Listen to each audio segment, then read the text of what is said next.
কলকাতার স্কুলগুলিতে mid day meal পরিচালনার ভার ইসকনকে তুলে দেওয়ার সিদ্ধান্তে কাজ হারানোর ভয় পাচ্ছেন স্কুলের তরফে নিযুক্ত রাঁধুনি ও স্বনির্ভর গোষ্ঠীর কর্মীরা। ৩,৫০০-এরও বেশি কর্মী এর ফলে কর্মহীন হওয়ার আশঙ্কায় ভুগছেন। এই সিদ্ধান্তের প্রতিবাদে ইতিমধ্যে বড় মিছিল করেছিল all India trade union Congress অনুমোদিত সারা বাংলা মিড ডে মিল কর্মী ইউনিয়ন।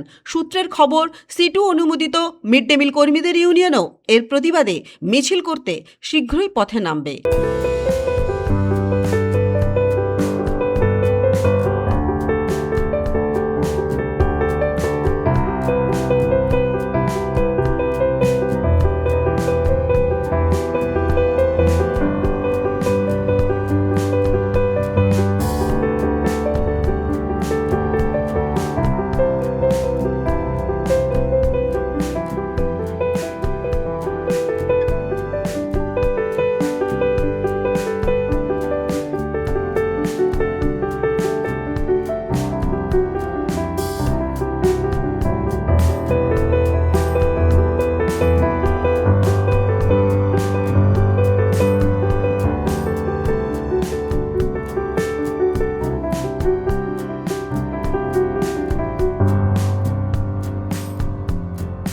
ব্যুরো রিপোর্ট, পূবের কলম ডিজিটাল।